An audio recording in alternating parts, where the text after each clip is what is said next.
জুলাই হত্যাকাণ্ড ও নৃশংসতার শুধু ব্যক্তিগত নয়, রাজনৈতিক অপরাধও। তাই আওয়ামী লীগকে বিচারের আওতায় এনে নিষিদ্ধের দাবি জানান জুলাই আন্দোলনের অন্যতম সমন্বয়ক ও জাতীয় নাগরিক পার্টির আহ্বায়ক নাহিদ ইসলাম। জুলাই গণহত্যার মামলায় পতিত প্রধানমন্ত্রী শেখ হাসিনার বিরুদ্ধে সাক্ষ্য দিয়ে এসব কথা বলেন তিনি। আর চিফ প্রসিকিউটর তাজুল ইসলাম জানান, ট্রাইব্যুনালে আইনের রাজনৈতিক দলের বিচারের সুযোগ আছে। বিস্তারিত জানাচ্ছেন GM মাহমুদ।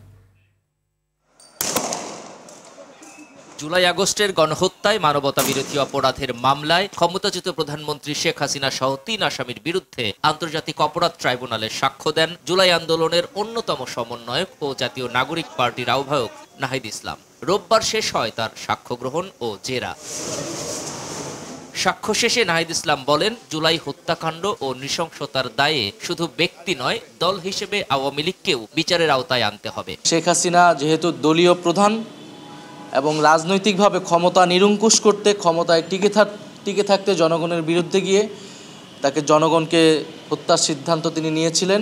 আওয়ামী লীগকে বিচারের আওতায় এনেই তাকে যদি আমরা নিষিদ্ধ করতে পারি, এবং শুধু আওয়ামী লীগ নয়, আওয়ামী লীগের সাথে যারা ফ্যাসিবাদের দোসর ছিল তাদের সবাইকে আসলে বিচারের আওতায় এনে এর রাজনৈতিক এবং আইনগতভাবে এর সমাধান করতে হবে। চিফ প্রসিকিউটর জানান, অভিযোগের ভিত্তিতে রাজনৈতিক দলের বিচারের এখতিয়ারও ট্রাইব্যুনালের আছে। ডেফিনেটলি আইনে সেই সুযোগ আছে।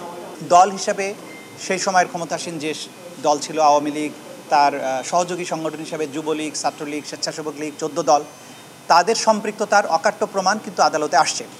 সুতরাং এই সিদ্ধান্ত নেবার সুযোগ আছে।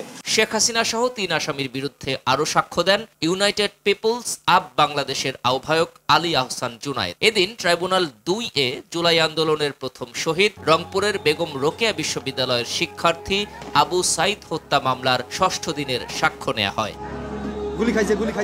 GM Mahmud, RTV, Dhaka.